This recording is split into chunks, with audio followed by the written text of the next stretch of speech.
mo sì báyìí mi ò sí láyé mọ́ ó bẹ́tà mo sì wà láyé gan kò pé mi bó ṣe wà láyé torí mi ò wúlò ọ̀pọ̀lọpọ̀ àwọn ọ̀gá yìí lọ fún mi nílé tí mò ń gbé. pípé nǹkan ọmọ mi ti ń jẹ fóòmù kò sí nǹkan tá a fẹ́ jẹ ó bá rí ọmọ mi kò sí nígbà máa kú ni ó bẹ́tà kí n kú kí n ẹ ní kú. ìyàwó mi ti fi láyé lẹ̀ torí tèmi. ìyàwó yín ti kú. ó ti kú náà bẹ́ẹ̀ mo wà ẹni tó ní kéèsì nígbà tí ìyàwó mi ti kú yẹn èmi máa kú sẹ́wọ̀n ọlọ́pàá wa ń sọ pé kí n san 120,000 naira kí n sọ sàkáǹtì àwọn mi ò náwó lọ́wọ́ ọgbẹ́ wọn mọ́ wa mo ń ta ìwà tí náà fún mi bẹ̀rẹ̀ mo jìyà lórí ìyá mi. ẹni sùúrù. wọ́n dà wá sọ fún mi pé kí ló dé fìyà jẹ máa yìí ìyàwó ẹ ti kú ẹ filẹ̀ máa yẹn sọ pé bí ìyàwó ẹ ṣe kú yẹn inú òun dùn ni pé màá jáde láyé ó sì mí débi pé wọ́n wá ká ní wàrà tì mí mọ̀ pé kéèsì mi mọ́. àárín kankan owó mi ò rí gbà ìyàwó ti kú ọmọ mi ò mọ bí condition tá wà mo dé láti prison gan mo wá bẹ̀rẹ̀ sí tọrọ bàrà láre títí. jọ́ọ̀jì yẹn ó wá wo kéèsì yẹn ó wá fi yín lẹ̀. ó fi mi nígbà tó fún mi láti gọ́ọ̀mẹ̀ntì bẹ́ẹ̀ méjì tí mẹ́rin mẹ́ta tó rí ẹni bọ̀. lẹ́yìn ọdún mẹ́ta. bẹ́ẹ̀ àti oṣù méjì.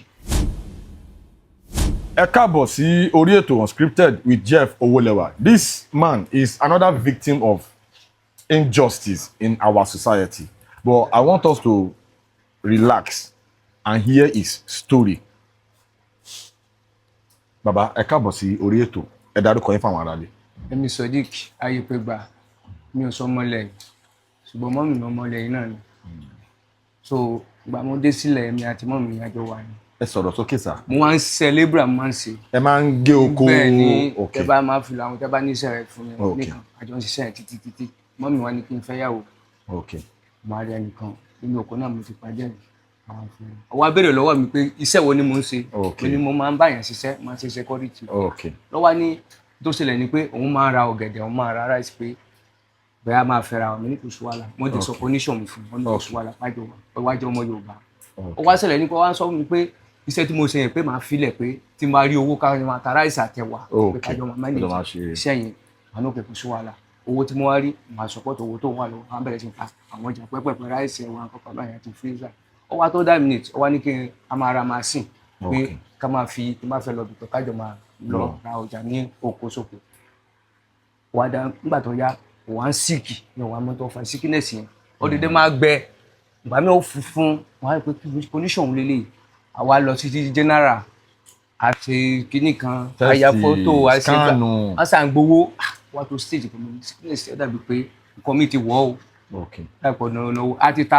freezer tá a máa fi ta pure water àti ta generator tẹ ó fi ń ta àti ta gbogbo nǹkan tí fẹ́ máa ta ẹ jẹ́ padà sí oko tí mo ń jù kiri pé àmà solution wáyé káàtì ẹ máa jẹun àwọn ọmọ wà ní kò sí school girl lọ́mọ mo ṣe ń ṣiṣẹ́ káàkiri nù àmàlò mo ṣe padà máa fún mi mo fẹ́ ṣiṣẹ́ kan pé tẹ bá rí wà ní ẹnìkan fẹ́ ṣiṣẹ́ ní òbí pé iṣẹ́ yẹn tóbi pé ìgbà lè fèsì iṣẹ́ yẹn ẹ jáde bẹ́ẹ̀ bó ṣe gbé mi dé bẹ́ẹ̀ ni. tó bá ṣàṣe máa yọ owó. bẹ́ẹ̀ ni. ọmọ ìlú wo ni sàìmọ́ bìí. Niger Delta lè mi. Niger Delta ìlú wo gan Niger Delta. ní that is Ogoni. Ogoni ní Bayelsa ẹ máa bá ọ̀rọ̀ yín lọ. so ó wá mú mi débi iṣẹ́ yẹn àṣàwò iṣẹ́ yẹn ó wá ní ṣé máa gbowó oúnjẹ mi ní kò ní ìdòwò oúnjẹ màá mú mo ṣe máa ṣiṣẹ́ yẹn ṣá mo ṣe máa padà sí òṣèlú wà ní iṣẹ́ kan wà tí mo fẹ́ máa ṣe o ìyàwó wa ní bó ni mo ṣe fẹ́ máa survive bẹ́ẹ̀ ni fẹ́ cope. mẹ́ni kọ́ máa wọ̀rí bá ti ìgbà mi mo lè jí lágo mẹ́ta ìgbà mi mo jí lágo mẹ́rin máa fẹsẹ̀ rìn ìgbà mi máa débi iṣẹ́ yẹn mi ò lè wá níjọ́ yẹn. ẹ máa fẹsẹ̀ rìn láti Òṣogbo mi máa lọ sí sẹ́kọ́nà n bá débẹ̀ mi ò lè wá níjọ́ yẹn.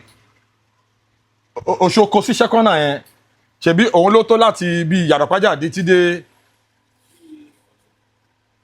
distance tí wọ́n ń sọ pé àwọn máa ti lọ ń ṣe iṣẹ́ yìí láti Òṣogbo dé sẹ́kọ́nà Òṣogbo láti distance tí à ń sọ̀rọ̀ nípa yìí ó dàbí láti ó ní láti Òṣogbo dé sẹ́kọ́nà for a lot of people tá a wà familiar pẹ̀lú Èkó ó dàbí láti Ìyànàpájà dé Ìkọ̀tún kéèyàn máa ń fẹsẹ̀ rìn láti bí Ìyànàpájà dé Ìkọ̀tún every day àwọn ní táwọn bá wá at times táwọn bá wá lọ láti bí distance Ìyànàpájà dé Ìkọ̀tún yẹn àwọn kì í wálé ńgbà míì torí stress àwọn máa ń fẹsẹ̀ rìn ní ẹ máa bá ọ̀rọ̀ yín. bá ti parí sẹ́ńgbà mi mo lè padà sí Odi Omu. máa lọ sọ àwọn ọ̀rẹ́ mi bọ́ ọjọ́ kejì máa tún lọ padà síbẹ̀ ṣé iṣẹ́ oko ni. iṣẹ́ oko mo ń ṣe ńgbà mo bá ń ju ko nínú school yẹn bàtí iṣẹ́ wa parí màá try mo àṣà lọlé máa ní sọ fún ìyàwó mi pé bóò ni. how many days lẹ lò ní. ọ̀sẹ̀ kan mo fi ṣiṣẹ́ ọ̀sẹ̀ kan lẹ fi ṣiṣẹ́ yẹn. wọ́n ní iṣẹ́ ti parí mo fẹ́ lọ gbowó bóò ni mo fẹ́ di owó. wọ́n ní ó dàbí pé iṣẹ́ tí mo lọ ṣe èèyàn máa padà ní wàhálà mi àti ó ti rí àmì kò mọ̀ kó máa kú mo ní kò lè ní wàhálà nú ọ̀sà wa ní ọwá pé ọ̀rẹ́ kan wà ó ní kó yá mi ní owó kí n rẹpo sínú machine kí n lọ gba owó yẹn mo ṣe ìyàwó ni àṣé mo fẹ́ lọ jìyà ń bẹ̀ ni mo débẹ̀ àwọn ló pè mí pé kí wọ́n gbowó yẹn mo débẹ̀ mo bá ń bẹ̀ ọ̀dà owó dá ọ̀nà àwọn òwò lọ́wọ́ ibi tó wà láti bẹ̀rẹ̀ ni kí n náwó gbé rọ́ọ̀gì báyìí wọ́n bò mí wọ́n nà mí pa.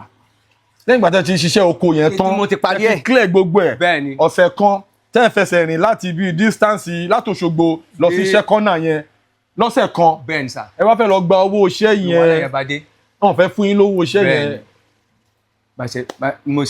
mo ṣàfihàn machine lẹ́ngbà tó wà láyẹn kò táwọn náà fẹ́ pa mí sínú oko mo ṣàrògèdè wọnú mo fò títì kejì mo ṣàrògèdè dé station ojú ogun bẹ́ẹ̀. ẹ lọ report on station. mo ṣe débẹ̀ àṣẹ ọ̀gá yẹn mo ti mọ̀ wọ́n ti jọ wà ní mo ṣàlàyé bí ọ̀rọ̀ ṣe rí ọ̀gá yẹn ti pe IPO wọn igbákejì DPO ní ká ti mọ̀lẹ́ pé robbery lèmi kó lè lèmi o lè báwo ẹni tí mo bá ti ṣe bọ́ọ̀dù mi ṣe mo tẹ́lẹ̀ mọ́ wá sí ṣe àṣẹ àwọn àti igbákejì DPO ti jọ mọ́ra pàṣẹ ránkọ̀pù sí mi lọ́wọ́ ní àtẹ̀sẹ̀ irin kan tá máa fi ti ní ọkà chain mọ́ bẹ́ẹ̀ ni wọn ní tí ìbá jẹ́wọ́ pé kìyọ́ ẹwọ́ ẹ̀yìn mi ní sọ pé ẹ̀yìn mi ti ká ló lè bẹ̀rẹ̀ tí ń gbá mi kóńdó ni wọ́n nà mí pa ẹni mi ìsọlẹ̀ ṣebí sẹ́mọ́ ló ṣe ọ̀dà bá ṣe gbé mi dé ṣe bá ṣe bàbá bẹ̀rẹ̀ sí bẹ̀rẹ̀ question ọ̀hún bá sálà ìgbọ́ ló ṣe adé sẹ́kọ̀nà bí tí mo ti ṣiṣẹ́ bó ní ṣẹṣẹ rí ń bọ̀ ya ọlọ́pàá kan wá tiẹ̀ dáhùn pé ẹni tẹ́ ń fìyà jẹ yìí ẹ fi máa yín lẹ̀ ṣe bọ́ lọ ṣiṣẹ́ ni.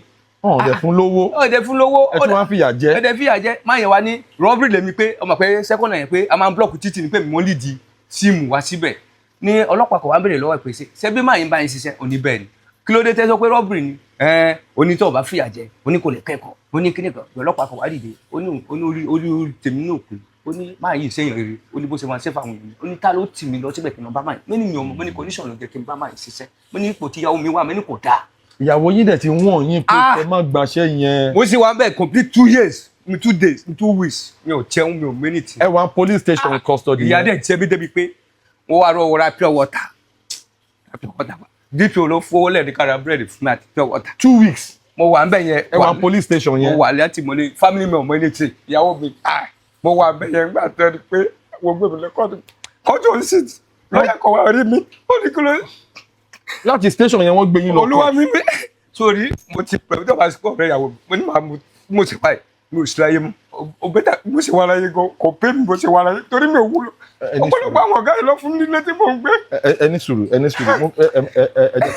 ẹ pẹ̀lẹ́ ẹ jẹ́ ká take it easy 2 weeks ẹ take it easy baba ẹni sùúrù. sórí tábà tí mo wá sí orí ètò pípẹ́ káfẹ́ dábẹ́ padà sí ẹni sùúrù ikú tí mo wá. ẹni sùúrù. ọmọ tí mo fi wá ń jẹ fóònù rẹ náà ọmọ mi wá pèsè operation fún ọ̀nà ìyàwó napo mo jẹ yá. ẹni sùúrù baba ẹ jẹ́ ká ní sùúrù. mi ò jẹun bẹ́sẹ̀ wọ̀ mí mo kà wá ní mi ò sí láyé bẹ́sẹ̀ wọ̀ mí. ẹ wà láyé. mo jẹ́ ká pè mí sí orí ètò. ẹ wà láyé mo understand ṣe fi bàtẹ dé ẹni sùúrù ẹ jókòó iná ẹ jókòó. ọ̀rọ̀ mi ò gbà kí n jókòó. ṣọ́ọ̀tì òun rí wa ṣá. ẹ fún mi lẹ̀ ibi lẹ ti pè ń gbọ́ ọmọ mi ti ń jẹ fóònù kò sí nǹkan tá a fẹ́ jẹ ó bá rí ọmọ mi kò sí nígbà máa kú ni ó bẹ́tà kí n kú. ẹ ní kú. ìyàwó mi ti fi àyè lẹ̀ torí tèmi. ìyàwó yín ti kú. ó ti kú náà bẹ́ẹ̀ mo wà. ẹni tó ní kéèsì nígbà tí ìyàwó mi ti kú yẹn èmi máa kú sẹ́wọ̀n lọ́ọ̀yà mi lọ́ọ̀yà yóò dúró kò gbowó lọ́wọ́ mi lọ́ọ̀yà sọ fún pé ẹ̀wọ̀n lẹ́kùn sí. ọlọ́pàá wa ń sọ pé kí n san 120,000 naira kí n sọ sàkáàtì àwọn mi ò náwó lọ́wọ́ ọgbẹ́ wọn mọ́ wa mo ń ta ìwà tí náà fún mi bẹ̀rẹ̀ mo jìyà lórí ìyá mi. ẹni sùúrù. ọmọ mi táwọn ọmọ mi wà. ẹni sùúrù. dadi ẹ má jẹ́ sọ ẹni tẹ̀lé. baba ẹni sùúrù I got this ẹni sùúrù ẹ pẹ̀lẹ́ ẹ calm down mo gbogbo wa bó ṣe ń ṣàlàyé yẹn mo understand gbogbo wa àwọn ọmọ Nàìjíríà sí àwọn ọmọ Nàìjíríà ń wò yín. ẹni tó ká sọ fún mi rè àwọn tó ká sọ fún mi rè. ẹni sùúrù ọ̀rọ̀ yìí ó ti di bó ṣe dì yìí a máa ṣe ọ̀pọ̀lọpọ̀ sùúrù ni so ẹ jọ̀ọ́ ẹ má bínú mo mọ̀ pé bó ṣe ń ká yín lára sí òun lẹ ṣe ń react. tó wáyé pé mo ṣe máa yẹn máa jí àti máa fi kúrò lẹ́yìn tó bá ti mọ mi ò ṣe torí kí ẹni sùúrù mo fẹ́ kẹ́ jókòó padà sórí. àwọn awọ́dà wa sọ fún mi pé kí ló dé fìyà jẹ máa yìí ìyàwó ẹ ti kú ẹ filẹ̀ máa yẹn sọ pé bí ìyàwó ẹ ṣe kú yẹn inú òun dùn ni pé màá jáde láyé wọ́n sì mí débi pé wọ́n wá ká ní wàrà tì mí wọn ò pé kéèsì mi mọ́. ẹni sùúrù ẹ jókòó ẹ jókòó. ǹjọ́ mo ṣubú wọn jáde ẹ jókòó ẹ jókòó ẹ jókòó ẹ jókòó ẹ pẹ̀lẹ́ ẹ pẹ̀lẹ́ ẹ pẹ̀lẹ́ ẹ pẹ̀lẹ́ ẹ pẹ̀lẹ́ bàbá ẹ wò mí Ọlọ́run wà lókè Ọlọ́run dẹ̀ ju ẹ̀dá lọ gbogbo àwọn èèyàn tí wọ́n wu àwọn orúwà burúkú yìí sí yìí Ọlọ́run rí wọn àwọn náà lọ́mọ àwọn náà máa bímọ ṣebí wọ́n ṣe titi yín fún yín ni àwọn náà máa kó ní tiwọn wájú ètò yìí bá ṣe ń sọ̀rọ̀ yìí àwọn náà ń wò wá ọkàn wọn a máa jẹ́ wọn pé ìkà làwọn ṣe fún màá yìí but mo fẹ́ ká tell story yín mo fẹ́ ká sọ story yín fún àwọn ọmọ Nàìjíríà kí gbogbo everybody gbọ́ ká lè mọ nǹkan tó ń ṣẹlẹ̀ nínú ìlú yìí bí àwa èèyàn bá ṣe ń treat ara wa tí ẹ bá sọ tí ẹ ṣàlàyé àwọn tẹ́ ń sọ yìí wọ́n ti máa ti ṣe ọ̀pọ̀lọpọ̀ orúkọ báyìí fún ọ̀pọ̀lọpọ̀ èèyàn but ẹ̀yin ẹ lè stop ẹ̀ òun ni ẹ máa ṣe ní láti calm down ẹ sọ story yín fún àwọn èèyàn ẹ ní sùúrù now ibi tá a bá story yẹn dé ni pé nígbà tẹ́ wà ní police custody tó ń fìyà jẹ yín fún 2 weeks tí ẹ jẹun tó jẹ́ pé èèyàn kan lára àwọn ọlọ́pàá yẹn náà ló ń ra búrẹ́dì fún yín kọ́rọ̀ tó dé court ibẹ̀ la bá dé ẹ tẹ̀síwájú ẹ ní sùúrù ẹ pẹ̀lẹ́ ẹ ti ready ẹ jẹ́ a continue. bàtà gbẹmí dé court ò sit ọ̀dà mi padà ó wá di second ìdààmú àjọ mi adé court ò sit. ẹ sọ̀rọ̀ sókè. àwa dá mi padà sí station dípò wa ní tẹ bá ti gbé máa yìí lọ court sí court ọba sit ẹ wá station mi kẹ máa gbé lọ wọn fẹ́ kó kú síbí báyìí torí tọlọ́pàá dípò ọba fún wa lówó kókó lọ ránjẹ fún mi wọn ò lè ránjẹ wá dókítà tá gbà pé kó máa fún mi treatment dókítà yẹn sá lọ nígbà tó wo condition tí mo wà bá ṣe mí. ìyàwó yín dé wà ní àwọn tí ó ń gbọ́ tó fẹ́ dáì tó fẹ́ kú gan kò gbádùn. ok so ìgbà tó di pé kóòtù wá sit ìgbà tó kóòtù wá sit adájọ́ kò wá rí mi lọ́ọ̀yà kò wá rí mi wọ́n ò pé kí ló ṣẹlẹ̀ má ṣàlàyé fún mi kí ni máa yìí ṣe ẹ fi máa yìí lẹ̀ ó wá pe complainant àti prosecutor pé kí ló ṣẹlẹ̀ wá wádìí bí lọ́ọ̀yà ṣe wá competition mọ́ wọn nìyẹn pé wọ́n parọ́ mọ́ mi ní tó wà ọmọ ibi tí òun àti prosecutor àti ẹ̀kọ́ clark àti kí wọ́n jọ di ọ̀rọ̀ àti ẹgbẹ́ wàrí tí mo pamọ́ nù tó bá ní ká ló gbé mi sí prison kí n máa gba atẹ́gùn bẹ́ẹ̀ ni. wọ́n gbé lọ prison. bẹ́ẹ̀ ni agbẹ́mi débẹ̀ mọ́ lọ́dún kan wọ́n gbé mi lọ́kọ̀. ẹ lọ́dún kan bẹ́ẹ̀ ni ẹ dé kóòtù rárá ọkàn jà yín sí prison. bẹ́ẹ̀ ni ìjọba wa gbé mi wá sí court lọ́ọ̀yà dìde ọ̀fẹ́ tender case mi adájọ́ dìde kúrò lórí ìjókòó ọ̀nà ti parí ẹjọ́ ó dẹ̀ bàjẹ́ lọ́ọ̀yà wa pé kí ló tún ṣẹlẹ̀ lọ́ọ̀yà ló ti sọ lọ́ọ̀yà ò dẹ̀ gbowó lọ́wọ́ mi àwọn ṣe kéèsì yẹn lọ ìgbà tó máa pọ́dún kejì bá ṣe wá ránṣẹ́ sí mi pé ìyàwó mi ti kú. ìyàwó yín kú. bẹ́ẹ̀ ni torí wọn ò jẹ́ kí ìyàwó mi mọ̀ pé mo wà ní prison táwọn máa ń níbo ní ṣébọ́n náà fẹ́ lọ gbowó ṣé kò rówó gbà ni ìyàwó mi dẹ̀ sọ pé nǹkan ti ṣẹlẹ̀ sí mi pé kàn sọ̀tọ̀ fóun tán bá sọ̀tọ̀ fóun kò mọ bí tóun máa ẹni ká lọ sọ́wọ́ ìyàwó mi pé mo ti wà ní prison níjọ́ tó gbọ́ pé mo ti yá ti mú mi lọ sọ pé ó ti tán kò sọ jù bẹ́ẹ̀ lọ kò pé yóò kẹ́yìn lọ jáde láyé wá sálẹ̀ fún mi pé. àwọn ọmọ yín wá ń kọ́. àní àwọn ọmọ mi ìkọ́ wà ní ọmọ tó wà lóṣogbo fóòmù ló ń jẹ tí ò sí ń jẹ ìkọ́ wà ní ìsìn ní ìfẹ́ ní ìsìn wọ́n ní ká lọ wá 250,000 naira mo sọ operation kìíní kan fún lẹ́gbẹ̀ẹ́. ok ìkan lára àwọn ọmọ yín ẹni sùúrù how many years lẹ lò lẹ́wọ̀n. 3 years and 7 months. just like that. bẹ́ẹ̀ mo sọ fún ọ̀rọ̀ ọ̀gá. báwo lẹ ṣe wá jáde. mo ṣe jáde nígbà tá a gbé mi lọ tá a gbé mi bọ̀ nígbà ọjọ́ stage kò mọ wọn ṣubú níwájú adájọ́ wọ́n ní mo fi tẹ̀ fẹ́ kú gan àwọn ti kú ọmọ ti kú complainant sọ níwájú àwọn wọ́dà yẹn pé nígbà tí ìyàwó ti kú ó ti mọ̀ pé ó ti kú nísìn oníṣùgbọ́n mi ò lè bọ́nu wàhálà yìí lọ́ọ̀yà wa sọ fún wa pé èmi ò bọ́nu wàhálà ṣùgbọ́n èyàn ò lè bọ́nu ẹ̀ petition tí lọ́ọ̀yà wa kọ ló wa kó bèmí. ló wá bí àwọn complainant yẹn nù. nàbà ká ní wárántì mi nàbà gbowó fún ọ nàbà ká ní complainant ọba wa kọ́tù mi níjọ́ tí mo wá ṣubú àwọn èèyàn béèrè pé ṣé murder mo gbọ́ àná àbí robbery mẹ́ni mi ò gbé robbery wá ǹjẹ́ mo lọ ṣiṣẹ́ ló di wàhálà sí mi lọ́rùn níjọ́ tí mo wá ṣubú wájú adájọ́ olúwa mi mo tẹ̀ fẹ́ kú gan mi ò lọ́lé mọ́ lọ́ba ní kí ló ṣẹlẹ̀ nígbà tá ní ká lọ ṣiṣẹ́ ká má jalè àti wá lọ ṣiṣẹ́ di wàhálà ọ̀dà complainant ti dà ọ ni mo jí rọ́ọ̀gì ò dà báyìí. rọ́ọ̀gì. mi ò rí rọ́ọ̀gì àárín kankan owó mi ò rí gbà ìyàwó ti kú ọmọ mi ò mọ bí condition tá wà mo dé láti prison gan mo wá bẹ̀rẹ̀ sí tọrọ bàrà láre títí. jọ́ọ̀jì yẹn ó wá wo kéèsì yẹn ó wá fi yín lẹ̀. ó fi mi nígbà tó fún mi láti gọ́ọ̀mẹ̀ntì bẹ́ẹ̀ méjì tí mẹ́rin mẹ́ta tí ò rí anybody. lẹ́yìn ọdún mẹ́ta. bẹ́ẹ̀ àti oṣù méjì. ọdún mẹ́ta oṣù méjì gbàwó lẹ bọ́ta lẹ́wọ̀n. mo bọ́ta ní a year before at least last year mo bọ́ta last year pàtẹ́ wá jáde ìyàwó ti kú.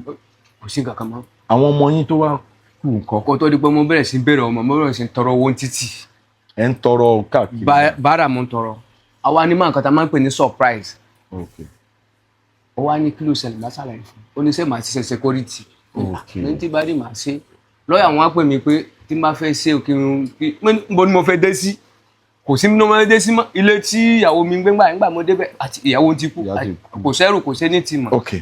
bá lọ bá yẹn ṣiṣẹ́. ṣẹṣẹ security. máa mú ṣe bí oṣù méjì ọmọ mi tára rẹ̀ ọ̀yá yẹn tó ti lóyún nígbà tí o sí nǹkan kan tẹ́ bí ń pa àwọn tó fún lóyún bí kò lù bí kò kú ni ọlọ́dà àṣẹ kíní kan ti múlẹ̀ gbẹ̀ kíní àwọn ní tó bá ti ń ṣe báyìí kó wà gá báyìí àṣẹ appendix ní fẹ́ kó kíní ẹ̀ ti bọ́ sí nínú àwọn agbẹ́ lọ sí hospital wọn ní bàbá ẹ fún mi lówó kí lọ tọ́jú ọmọ mi ó wá ń sọ fẹ́ mi pé òun ò lówó kankan tó wọn ṣàlàyé o ó ní ṣebí ẹlẹ́wọ̀n ni ẹ ṣe bẹ́ẹ̀ ṣẹ̀ṣẹ̀ dé ni ọ̀dà tí bá parọ́ ọmọ ẹlẹ́dẹ̀ kúkú wà kọ́ fún mi ó ń bá pé lọ́ọ̀yà bá ní kakọ petition mi ẹ má wulẹ̀ kan kankan àti owó àti petition mo yọ̀ǹda fún mo ṣe kú ọmọ ẹni ọ̀rẹ́ ìyàwó mi ló wá lọ yá owó láti lọ sanwó hospital yẹn wọ́n ti wá sanwó hospital yẹn. wọ́n ti san bẹ́ẹ̀ ti gbèsè sí wà náà ó lọ yá owó napo ni o.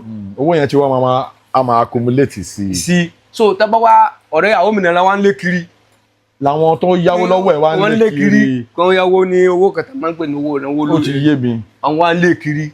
so èmi tí ó wá yá owó fún gan fúnra mi ò gbádùn ẹni tí mo wá mọ̀ ní Òṣogbo tọ́jú ọ̀rẹ́ mi wọ́n wá ní kí n máa ṣe security nígbà tó gbọ́ pé mo ti lẹ̀wọ̀n mo dé ló fi lé mi kò nílé lọ́jọ́ pé àwọn ọ̀gá yìí wọ́n ní pé kí ló ṣẹlẹ̀ má ṣàlẹ̀ fún wọn kò sí wàhálà pé ìtagbára ọba ká òun ó ṣe fún mi lọ́ fi lọ gba ilé fún mi mo lọ mú ọmọ yẹn gba tí mo mú ọmọ yẹn dé tẹ́ bá dé ọmọ yẹn obìnrin ó funfun ni ọmọ ọdún mélòó 15 years obìnrin ni ọmọ yẹn wá ń funfun mi ní kí ló ń ṣe ọ bá dáàdì mi ní kò sí nǹkan tó ṣe o tó bá ti ṣe díẹ̀ nísìn fóònù ó lè fa kí ni ìyá ní ìsìn kan máa ya fóònù kan máa jẹ pé ní kí ló sọ ní ebi ni ebi báwo àwọn àtàjọ wà nílé àwọn fi ṣe yẹn.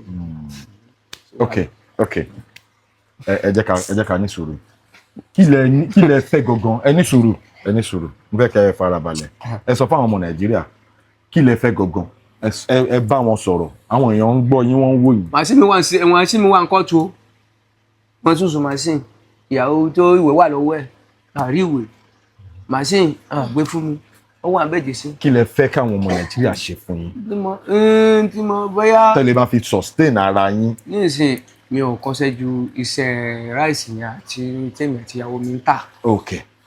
so ká lè help mi kí n máa ta àwọn kan yẹn díẹ̀díẹ̀ kí mo lè mú àwọn ọmọ mi tira ká lè bá ń gba machine mi jáde machine mi wà ń kóòtù nísìn.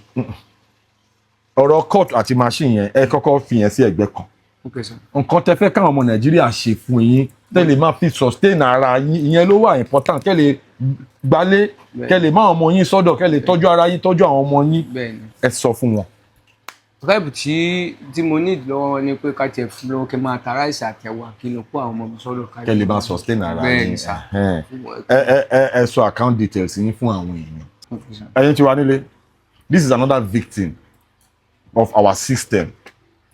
gbogbo ọ̀rọ̀ tó ń sọ òun náà lẹ ti gbọ́ wọ́n ti lọ ẹ̀wọ̀n wọ́n ti dé kò sí nǹkan kan ọmọ wọn sick ọmọ ní kíní onígbà ọláwọ àwọn náà ní nǹkan kan tó ń ṣe wọ́n nídìí láti kàn máa ṣe nǹkan kan no matter how small ẹ jẹ́ ká ràn wọ́n lọ́wọ́ ẹ pe àkáǹtì yín fún àwọn èèyàn. 02 42 10 48 07. ok ẹ pè é again báǹkì wo ni orúkọ tó wà lórí báǹkì yẹn ẹ pè fáwọn èèyàn. Wema Bank. ok ọ̀rẹ́ àwọn mi ló ní àkáǹtì nọ́mbà yìí. Adéọlá. ọ̀rẹ́ ìyàwó yín ṣé tí wọ́n bá send owó sínú ẹ̀ ṣé máa rí gbà. ó máa fún mi. ok ẹ farabalẹ̀ ẹ pe account ẹ pe bank ẹ pe number ẹ pe orúkọ tó wà lórí ẹ̀. ok 02 42 10 48 07. Wema Bank. bẹ́ẹ̀ni. orúkọ wo ló wà ń bẹ̀. Adéọlá. ọmọ ẹ jẹ́ kí n bá wọn pè é ẹ jọ fún àwọn tó bá fẹ́ tẹ́ bá fẹ́ ràn wọ́n lọ́wọ́ account details yìí lẹ lè ràn wọ́n lọ́wọ́ sí Wema Bank 02 42 10 48 07 Adéọlá Ọmọọlá Wema Bank 02 42 10 48 07 Adéọlá Ọmọọlá Wema Bank ẹ pè nọ́mbà yín. 070 31 95 79 96. ẹ pè lẹ́ẹ̀kan sí. 070 31 95 79 96. ẹ̀yin tí wà nílé ẹjọ́ ọ̀rọ̀ ọlẹ́ ti gbọ́ látẹnu wọn o ẹjọ́ ń tó lọ jẹ́ ká ràn wọ́n lọ́wọ́ ẹ jẹ́ ká dìde ìrànlọ́wọ́ fún wọn a lè ṣe gbogbo ẹ̀ tán fúnra wa a ní ìrànlọ́wọ́ yín ẹ jẹ́ ká dìde ká ràn wọ́n lọ́wọ́ ẹ ṣeun gan. Unscripted lẹ́tọ̀ with Jeff Owólẹ́wà. God bless you. Please subscribe to my YouTube channel and press the notification button.